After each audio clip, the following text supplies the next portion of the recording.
أعوذ بالله من الشيطان الرجيم. بسم الله الرحمن الرحيم.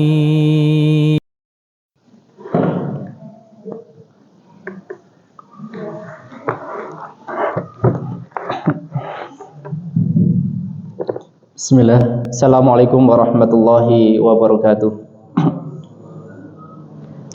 Innal hamdalillah nahmaduhu wa nasta'inuhu wa nastaghfiruh wa na'udzu billahi min sururi anfusina wa min sayyiati a'malina.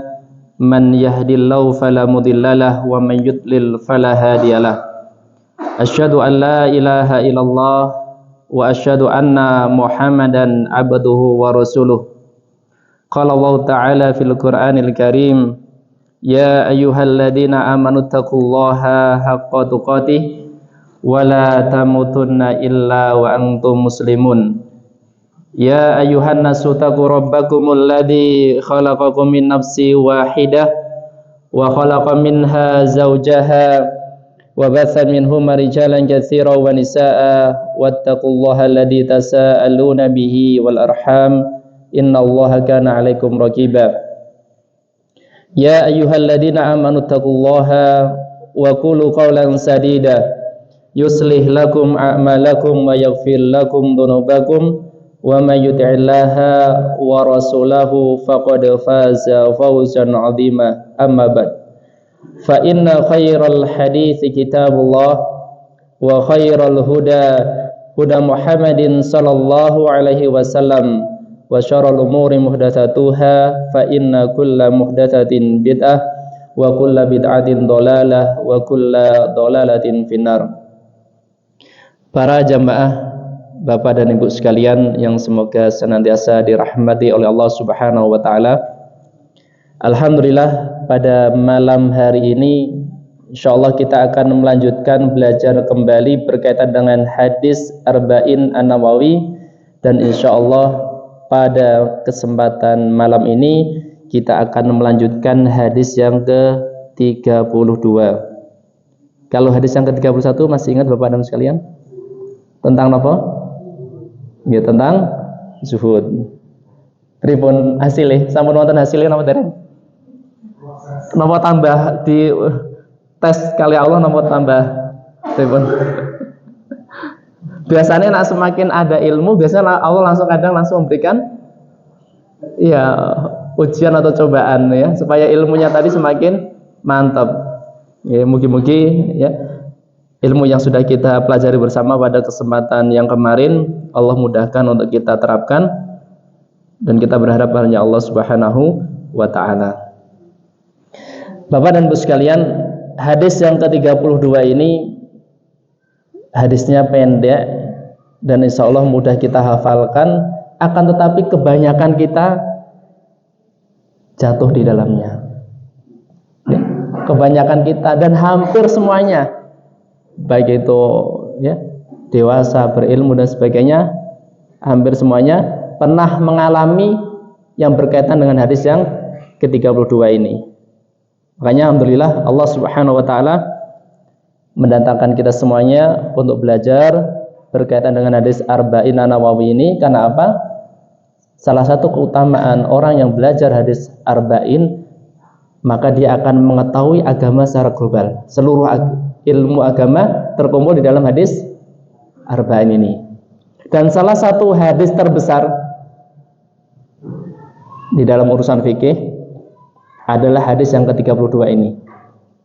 Sehingga sebagian ulama menjelaskan ada 1/4 agama terkumpul di hadis yang ke-32 ini. Kalau diibaratkan itu ayam itu babonnya. Babon itu kan ageng nggih. Nak babon kecil itu biasanya nggih anak cilik nggih. Niki babon ya. Hadisnya agung sekali. La darara wala dirar. Jangan engkau membuat madarat terhadap diri sendiri atau kepada orang lain, atau janganlah engkau membuat madarat secara sengaja maupun tidak sengaja. Kita baca dulu hadis yang ke-32 ini. An Abi Sa'idin Sa'd bin Malik ibni Sinanin Al-Khudriyyi radhiyallahu anhu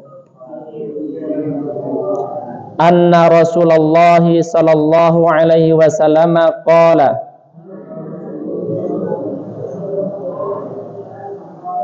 la darara wala dirar hadisun hasanun rawahu Ibnu Majah wa Daruqutni wa ghairuhuma musnadan.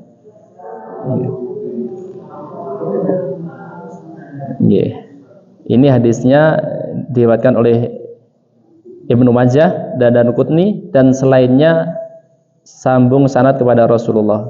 Dan di dalam riwayat yang lainnya dari Imam Malik ini di dalam Muwatta mursal. Mursal itu artinya tidak sampai kepada Nabi ya. Tapi karena penguatnya banyak sehingga Imam Nawawi masukkannya ke dalam hadis hasan. Ya. Secara hadis secara hasan. La dororo ya wala diror. La dororo wala diror. Artinya apa? Ini ada perbedaan arti Bapak Ibu sekalian ya. La dororo wala diror. Ada sebagian ulama menjelaskan doror sama diror itu sama. Ya, artinya kalimat yang kedua menjelaskan sebagai penguat kata yang pertama tadi. Ini kalau sebagian pendapatnya. Tapi ada sebagian ulama menjelaskan doror dan diror artinya berbeda. Ada yang menyebutkan bahwa doror adalah kemadorotan yang tidak disengaja. Diror adalah kemadorotan yang disengaja. Contohnya, jenengan nyiram bunga. Saking lamanya nyiram, airnya langsung masuk pekarangan tetangga. Itu kan nggak sengaja ya. Tapi tetap dinamakan doror. Ya, itu dilarang juga. Kalau diror apa contohnya? Jenengan saking gregetan sama tetangga, ya berbeken jenengan balas dengan belajar sepeda motor. Gregetan nih setiap hari anaknya nangis terus, ya. Wis toh, ya.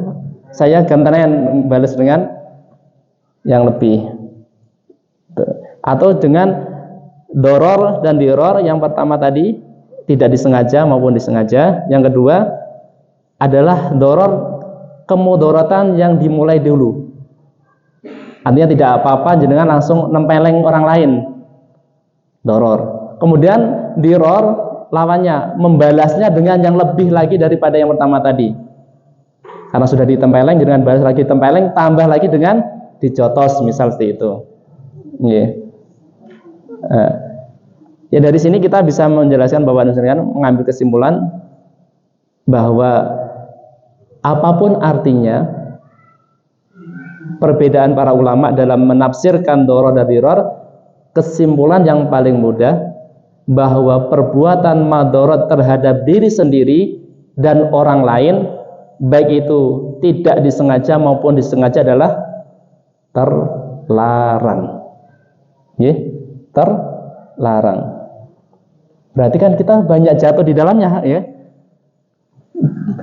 Hampir kita pasti mengalami bagaimana memadoroti diri sendiri maupun orang lain, sengaja maupun tidak sengaja.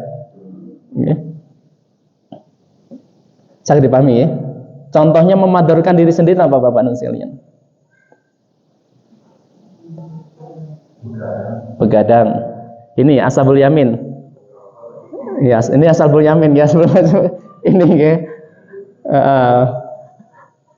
Ya, ini juga diri sendiri dan orang lain. Kemudian juga minum khamar, ya mabuk-mabukan dan sebagainya. Itu bisa memudarkan diri sendiri. Atau bahkan yang tujuannya kadang kesehatan. Tapi karena kita mungkin tidak tahu ilmunya, kita pengen sehat, tapi kadang memadarkan diri sendiri. Kejadian kemarin ada tetangga di Sidoarjo itu, karena saking semangatnya pengen hidup sehat, akhirnya dipangan buah-buahan terus, akhirnya sakit. Gitu. Diet ketat kadang seperti itu ya.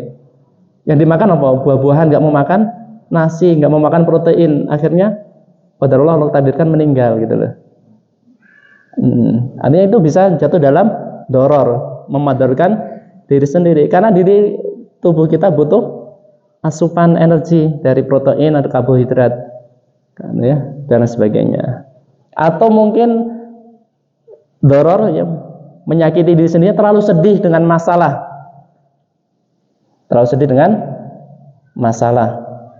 ya, akhirnya apa?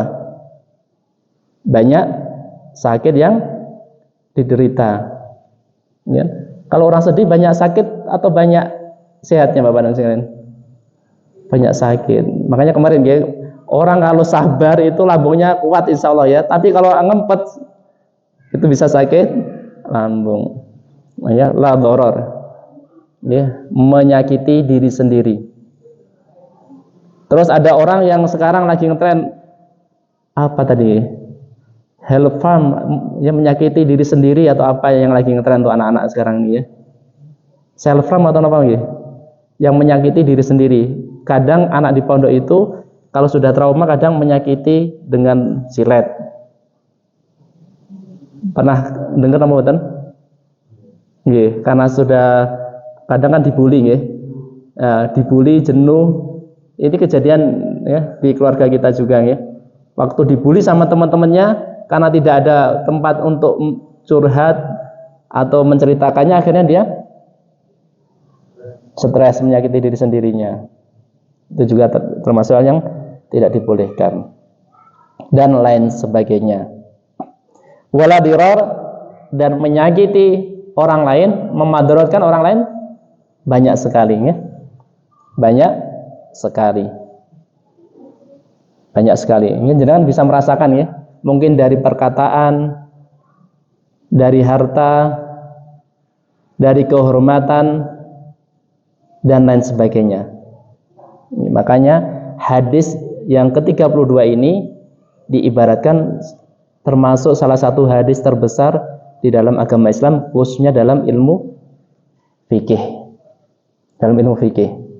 Ya. Karena sebagian kita pasti merasakan niki, pernah merasakan bagaimana kita memadorotkan diri kita sendiri maupun orang lain. Maka di dalam ilmu fikih itu biasanya ada 5 hal pokok yang menjadi pondasi atau dasar ilmu fikih. Yang pertama apa? Yang pertama, innamal a'malu binniyat. Itu perkara yang besar dalam fikih, nggih. Semua perbuatan tergantung pada niatnya. Kedua, keyakinan tidak bisa dihilangkan dengan keraguan. Contohnya jenengan tadi yakin, belum membatalkan, tapi jenengan ragu, ketut enggak, itu berarti keraguan jenengan tidak bisa membatalkan keyakinan kita bahwa kita tadi masih kondisi suci. Itu dalam fikih, ya. Yang ketiga, kesulitan mendatangkan kemudahan. Contohnya apa? Kita safar, ya. Untuk wudhu kadang di pesawat susah, itu dibolehkan untuk tayamum. Sholat yang seharusnya berdiri, karena kita mungkin sakit lutut, diperbolehkan untuk duduk. Kemudian yang keempat, ya, 5 pokok dalam fikih adalah kemadarotkan, ya, perbuatan madarot tidak diperbolehkan, harus dihilangkan. Makanya kalau dakwah kadang kan gitu, ya, uslub dakwah itu harus memikirkan mana madarot, mana manfaat. Tidak harus semangat, ya, tapi madarotnya besar, tidak diperbolehkan. Artinya harus menimbang. Kalau madarotnya lebih besar maka sebaiknya ditinggalkan. Kalau manfaatnya lebih besar harus sebaiknya dikerjakan. Yang kelima, dalam ilmu fikih biasanya kebiasaan itu bisa menjadi patokan. Kebiasaan orang-orang, ya, kadang bisa menjadi patokan dalam agama ini. Sehingga kita mulai mengambil faedah hadis yang ke-32 ini, Bapak dan sekalian. Ya, hadisnya ini sebenarnya kalau kita jelentrehkan itu banyak, ya. Banyak sekali. Misalnya di dalam ilmu pendidikan, Bapak dan sekalian. Kadang guru itu kalau nggak belajar banyak melakukan kesalahan di dalam pendidikan. Misal yang kami lakukan dulu.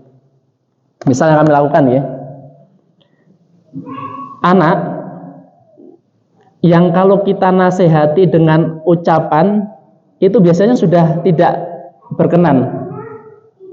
Biasanya kita menambah atau menurunkan nasihat kita. Contohnya, Mas, kamu duduknya yang bagus dong. Itu ada orang harus sopan dong. Itu kalau anak sudah tidak menerima, biasanya kita mengegas kembali dengan ucapan yang lebih keras atau kita turunkan. Tegas nggih. Akhirnya napa? Tambah melawan, ya kan? Tapi kadang dilakukan banyak di dunia pendidikan. Ya kan? Artinya kalau anak biasanya kita sudah nasihati kok semakin nggak nyaman, ini guru ini kadang nasihatnya nggak ikhlas, dia merasakan. Tapi gurunya tambah mungkin bentak, ya. Atau melakukan pukulan kecil dan sebagainya. Dan bahkan ada sebagian masjid yang dulu marbot di sebuah kota ya. Itu kalau ada anak lari-lari itu langsung dipanggil, langsung dibentak. Niatnya kan baik ya, tapi mendatangkan madarat atau mubatan? Madarat. Barangkali dia akan semakin trauma dengan masjid itu. Makanya sekarang ada masjid ya, ramah anak ya. Karena apa? Yaitu untuk menjaga kenyamanan anak-anak dalam beribadah ya. Dan banyak sekali ya contoh-contoh yang terkadang kita tidak sengaja mendatangkan madarat bagi diri kita maupun orang lain ya. Kita baca faedahnya mawon.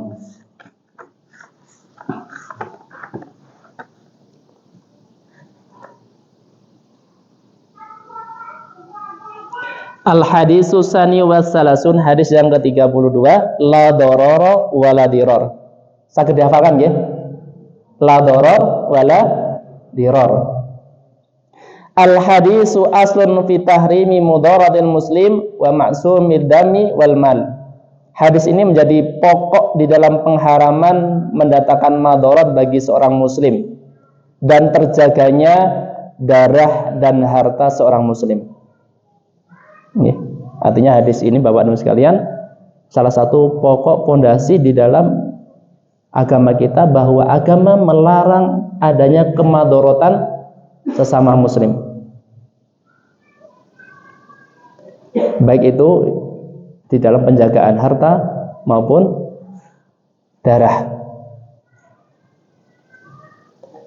Fi abwabi katsiratin, di dalam bab-bab yang banyak, wala siyama fil muamalat, demikian juga di dalam muamalat,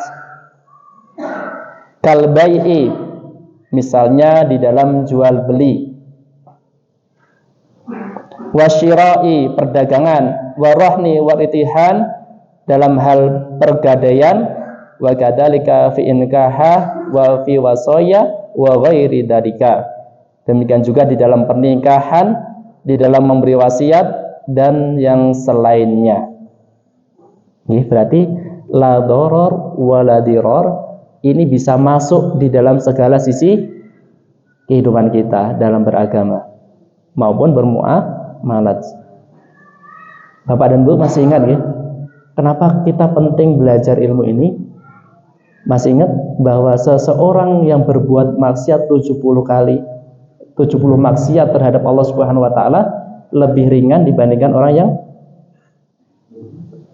berbuat kedzaliman terhadap seseorang. Dan salah satu penguatnya adalah hadis ini, la doror wala diror. Ya, la doror wala diror. Artinya kalau kita melakukan kemadorotan ke orang lain bisa jatuh di dalam kedzaliman kepada orang lain. Dan itu semua sudah ditutup agama Islam untuk tidak kita kerjakan, baik di segala hal. Misalnya di sini adalah di dalam jual beli, di dalam pergadaian, di dalam pernikahan, di dalam memberi wasiat dan selainnya. Contohnya di dalam jual beli, kita tidak jujur terhadap apa yang kita jual. Misal ya. Misal kalau saya jualan ayam misalnya. Ayam ini kan kadang kalau kita tidak jeli, ada ayam yang masih bagus katanya, tapi kadang sudah beberapa hari tapi dikasih cuka misal itu ya. Secara tampilan kan sekarang masih bagus cerah ya. Tapi sebenarnya sudah beberapa hari. Contohnya kita terkadang sering membeli di tukang ayam, katanya ya masih bagus, tapi setelah sampai rumah buruk ya. Dan mungkin juga di dalam jual beli mobil, sampai teman saya itu yang di Kediri itu waktu jual mobil itu agak berat. Kenapa? Terkadang kita ini kadang kan orang pembeli itu nanya, original enggak Pak ini dalam jual beli ya? Original katanya ya. Tapi terkadang kalau tahu di dalamnya berbeda. Atau mungkin jual beli nanti korban kambing ya. Kambing, kadang kambingnya sakit-sakitan atau apa dikatakan baik-baik saja. Ini dan lain sebagainya. Itu dalam jual beli. Dan dalam pergadaian, mungkin ada orang yang menggadaikan, kemudian barangnya digadai itu kita manfaatkan melebihi yang seharusnya, dirusak ya, atau dipergunakan dengan sesuatu yang tidak sewajarnya. Contohnya dulu teman itu meminjamkan mobil di rental 1 bulan, tapi ternyata sampai keluar pulau Jawa kembali ke Lombok dibuat angkutan pupuk. Akhirnya pulang-pulang mobilnya rusak semuanya. Itu bisa memadorkan orang lain.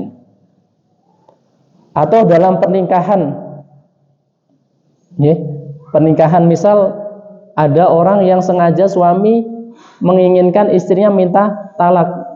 Tujuannya untuk apa? Supaya mendapatkan harta dari istri ya.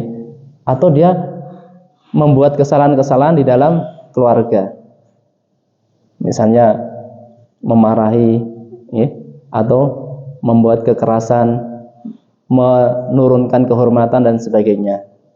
Atau di dalam wasiat, karena kita tidak boleh memberikan wasiat harta kita melebihi dari 1/3 ya, dari harta yang ditinggalkan oleh pemiliknya. Tapi semua pengen dikasihkan sehingga anak cucunya tidak ya, keturunannya tidak mendapatkan harta warisan tersebut dan lain sebagainya. Ini makanya kita harus hati-hati nih. Barangkali ada hal yang pernah kita lakukan, apalagi berhubungan dengan orang yang terdekat dengan kita. Makanya dulu saya pernah mendapatkan wasiat dari orang yang sepuh di Bangil itu. Orangnya udah sepuh dan dulu sudah jelas-jelas kan ya, pernah tenggelam di lautan, mau tenggelam karena beliau kan punya kesaktian. Karena orang pelaut itu biasanya apa? Jimatnya kan lumayan nih ya. Jimatnya kan lumayan banyak.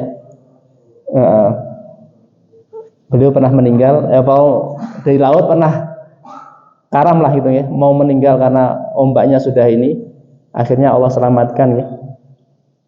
Dan alhamdulillah sekarang rajin ke masjid. Pernah mewasiatkan kepada saya itu, Mas, na'arab turu, mesti kalau mau tidur sering-sering minta maaf pada anak istri gitu. Khawatirnya apa? Hadis niki, la darar wala dirar. Ini jangan mendaratkan diri sendiri dan orang lain. Dan insya Allah itu bisa mendatangkan kenyamanan buat kita. Kita lanjut ya. Wa fihi minal fawaidi, dan di dalam hadis yang ke-32 ini Bapak dan sekalian, kita bisa mengambil faedah pelajaran yang banyak. Nomor setunggal, anna Rasulullah sallallahu alaihi wasallam utiyab jawami al-kalimi wa syawahidu hada kasiratun.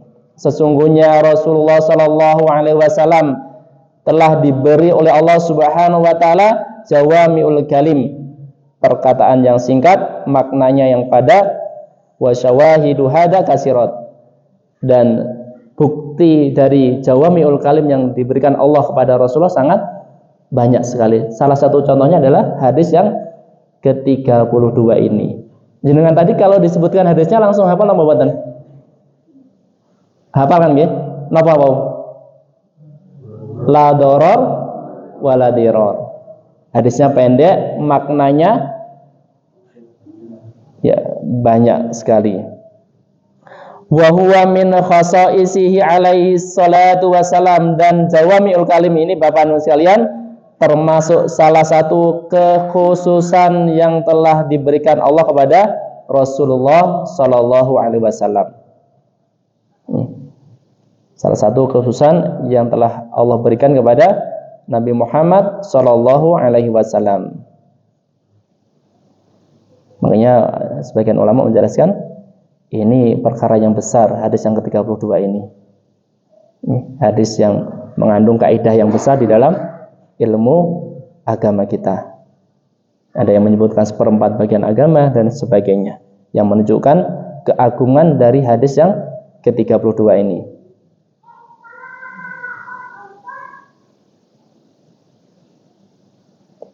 Faedah nomor kalih, anna min balaghatil kalami al-ijaz. Anna min balaghatil kalam al-ijaz. Ini kalau dalam bahasa Arab ada ilmu balaghah. Balaghah itu ilmu yang indah Bapak Ibu, ungkapan yang indah di dalam bahasa Arab. Dan salah satunya ya al-ijaz. Al-ijaz itu adalah membuat ijaz, Pak, memendekkan kata-kata. Kata-kata yang panjang dipendekkan tapi maknanya bagus ini ya. Ketimbang kaidah yang banyak itu kan susah kadang ya, dihafalkan, dimaknai, makanya disingkat, dipendekkan. Tapi maknanya banyak. Ana min balaghatil kalam al-ijaz. Majaz nanti beda lagi ya. Misal beda lagi. Itu dalam ilmu bahasa Arab.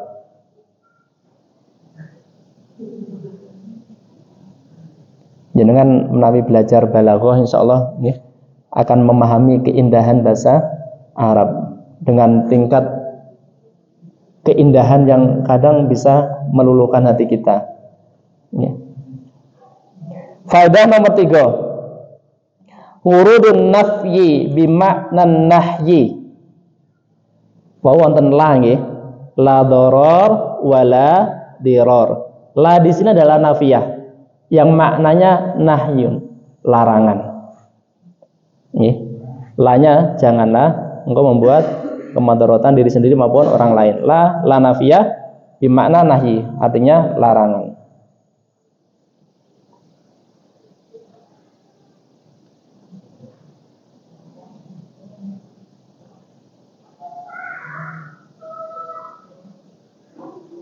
Faedah nomor sekawan, tahrimud dirari bil qauli au fi'li au bitarki. Haramnya kita mendatangkan kemadharatan kepada orang lain, baik itu dengan perkataan maupun dengan perbuatan kita.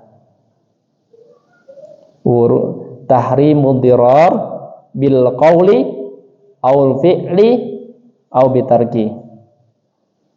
Larangan mendatangkan, membuat madharat kepada orang lain dengan ucapan maupun dengan perbuatan kita.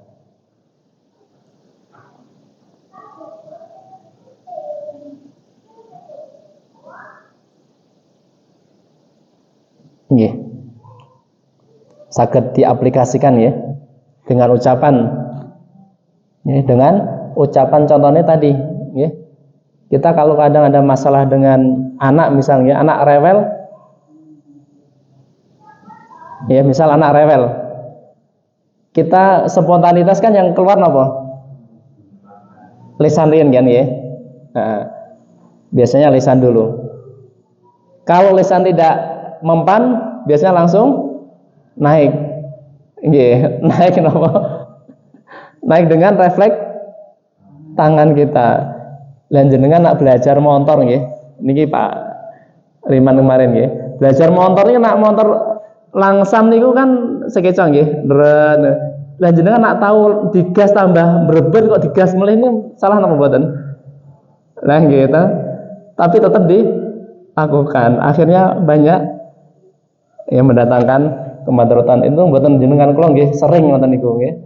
Nah, ucapan sudah tidak mempan biasanya langsung bentakan ya, langsung tangan dan lain sebagainya. Ya, makanya harus banyak tobat nggih. Nak sampun melampaui ngoten niku. Niku kula nggih kathah kesalahanipun nggih dalam pendidikan. Makanya alhamdulillah Allah kasih petunjuk untuk belajar supaya tidak mendatangkan madarat bagi orang lain.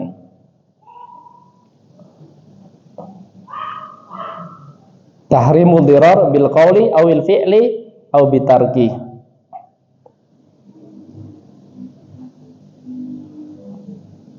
Dengan perbuatan. Contohnya pun kata nggih. Niki ibu-ibu nggih, mohon maaf.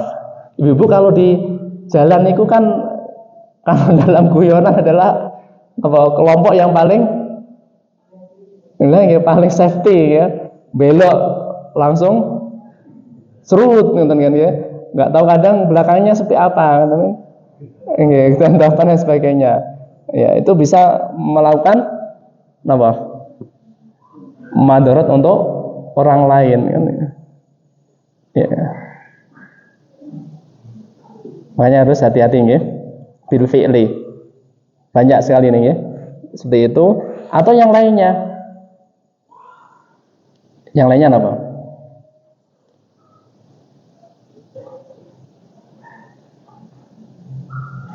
Yang lainnya banyak ya. Misalnya kita membuat kegaduhan yang menyebabkan orang lain tidak nyaman, atau omongan gibah dan sebagainya. Ya, bisa membuat orang lain tidak nyaman, atau kita yang punya bawahan misalnya karyawan dan sebagainya, kita tidak menunaikan hak dengan sewajarnya atau yang sudah sepakati, maka bisa masuk di dalam diror dengan perbuatan. Tahrimud diror bil qauli awil fi'li wa bitarkihi. Ya, makanya mungkin Allah Subhanahu wa taala menjaga kita dari perbuatan ini ya, untuk tidak sering-sering melakukan kemadharatan bagi diri kita sendiri maupun untuk orang lain, baik itu dengan perkataan maupun dengan perbuatan.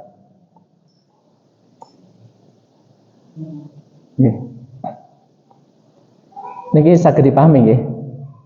Kinten-kinten saking faidah nomor sekawan iki kathah mboten yang sudah kita lakukan. Napa sekedhik? Nembe sekedhik napa pun kathah? Sekedhik apa Pak Riman? Sekedhik napa?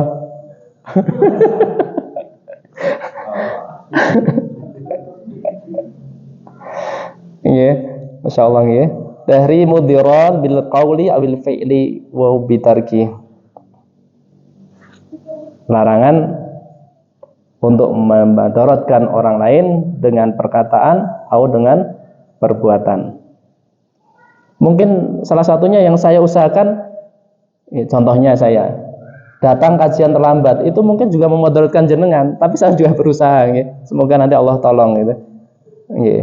Misal seperti saya itu kan, demikian juga mungkin saya kadang dalam ngajar ya, mengucapkan ucapan yang tidak baik, itu juga mungkin memadaratkan bagi santri. Sehingga Syekh bin Baz, Bapak Ibu sekalian, pernah mengucapkan satu ucapan yang itu menjatuhkan nama baik santrinya, mungkin menyinggung nama bapaknya, misal seperti itu gitu.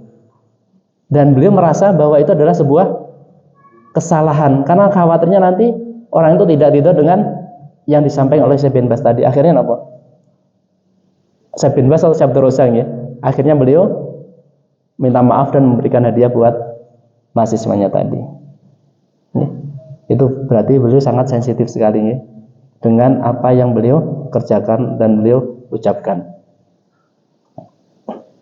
Yang kita harus hati-hati ya, senantiasa minta tolong pada Allah Subhanahu wa taala berkaitan dengan apa yang sudah keluar dari lisan kita atau apa yang kita kerjakan, supaya tidak mendatangkan madarat bagi diri kita sendiri maupun bagi orang lain.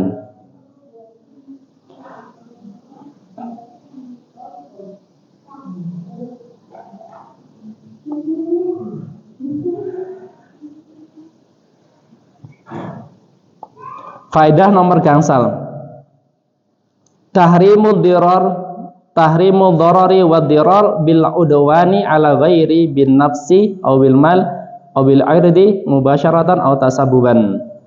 Larangan berbuat madarat atas dasar permusuhan terhadap orang lain. Larangan berbuat madarat kepada orang lain atau diri sendiri dengan permusuhan, rasa permusuhan ya. Baik itu dengan jiwa, baik itu dengan harta atau kehormatan, baik itu secara langsung maupun tidak langsung. Artinya jenengan berbuat madarat kepada orang lain tapi ada dasar permusuhan. Saged dipahami ya. Misal sama-sama ya, usaha sama-sama nasi goreng. Sama-sama catering, misal saya ya, catering. Ya, saya cateringnya biasa saja, padahal masakannya sudah enak. Ya. Ada teman cateringnya ramai, padahal masakannya biasa saja. Terus timbul permusuhan. Permusuhan akhirnya menjadi memadaratkan orang lain. Bisa dipahami ya? Tahrimud darar wa diral bil udwani ala ghairin bin nafsi au bil mali au bil irdi mubasyaratan au tasabuban. Sehingga karena sudah iri tadi apa? Kadang kita membuat statement yang tidak baik terhadap teman kita yang berhasil tadi.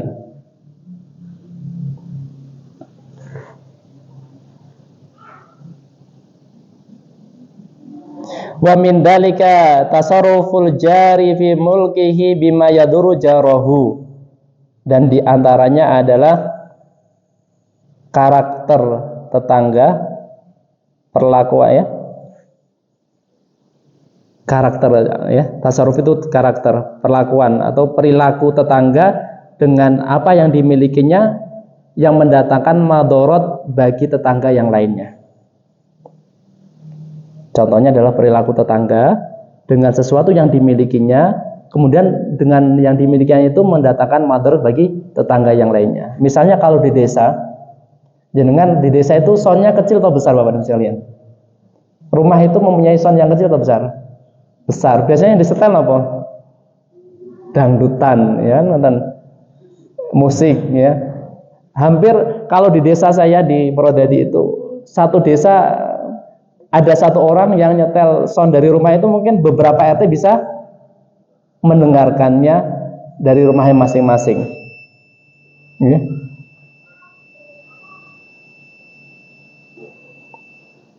Nggak Didi, badai adar ya.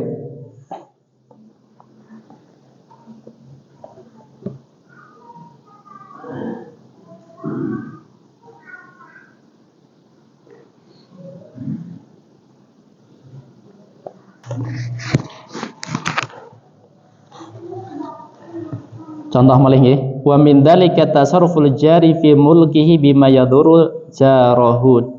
Dan di antaranya adalah perilaku tetangga dengan sesuatu yang dimilikinya dan itu mendatangkan kemadaratan bagi tetangga yang lainnya. Contoh nggih, wau saged nggih. Tadi napa? Contohnya adalah sound nggih. Bisa mengganggu nggih. Apalagi ada sound horeg ya. Hampir semua mendengarkan dengan kencang. Atau barangkali jenengan rumahnya tinggi, ya, airnya tampah di tetangga yang lainnya, bisa jatuh dalam hal ini juga. Atau napa melih?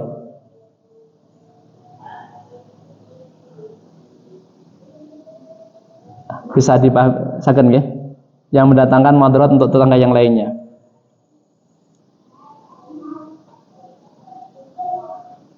Atau kalau kita biasa bicara dengan keras di dalam rumah tangga, misal seperti itu. Kemudian tetangga yang lainnya karena tidak ada, anehnya ya, sebagian rumah di perumahan itu satu tembok itu untuk dua rumahan gitu. Makanya kadang kita ngomong itu tetangga dengar. Ini kan bahaya ya. Kadang kita kan biasa orang itu kalau dari desa kadang kan suaranya keras ya, karena biasa memanggil dari jarak yang jauh itu kan. Itu kadang kalau tidak, kita ini harus perlu latihan. Artinya ini harus hati-hati ya. Wa min dzalika tasarruful jari bi mulkihi bima yaduru jarahu.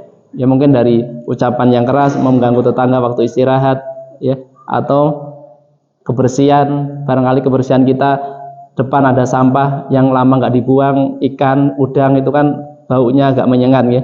Beberapa hari aja sudah bau. Kemudian nggak lama-lama nggak dibuang, akhirnya tetangga pada mencium baunya. Ini bisa jatuh dalam hal seperti ini. Atau jangan bisa menggambarkan lain sesuatu yang mungkin ada perilaku kita yang itu ternyata mengganggu orang lain, khususnya di dalam hubungan dengan tetangga.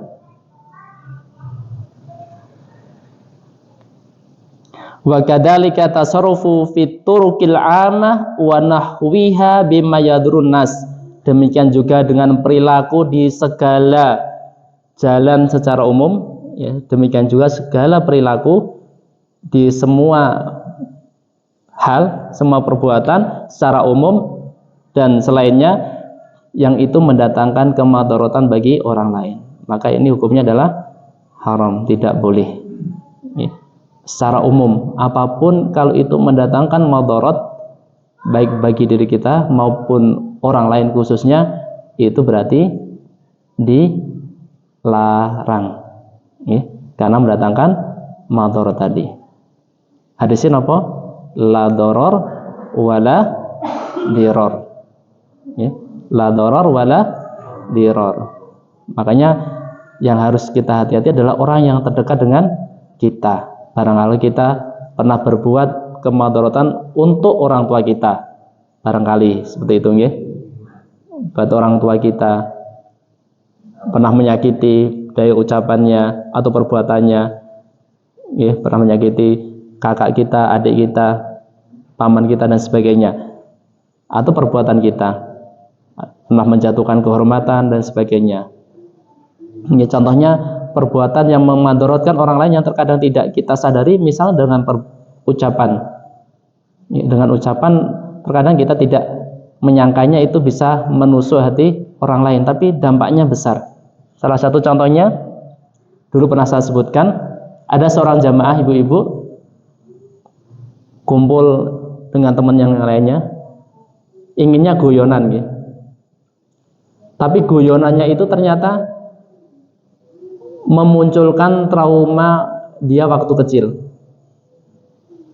Akhirnya setelah mendengar guyonannya ibu ini, ibu yang digoyoni tadi akhirnya sakit bertahun-tahun. Kenapa? Karena merasa kehormatannya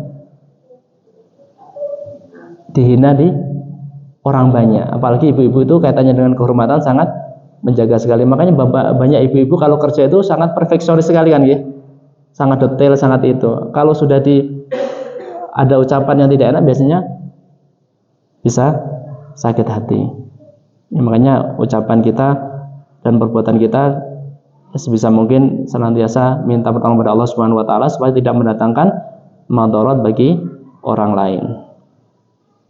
Karena di sini dijelaskan wa kadzalika tasarrufu fi turuqil 'amah wa nahwiha bima yadurun nas. Demikian juga perilaku di dalam segala hal secara umum yang itu mendatangkan madharat bagi manusia, dan itu hukumnya adalah terlarang.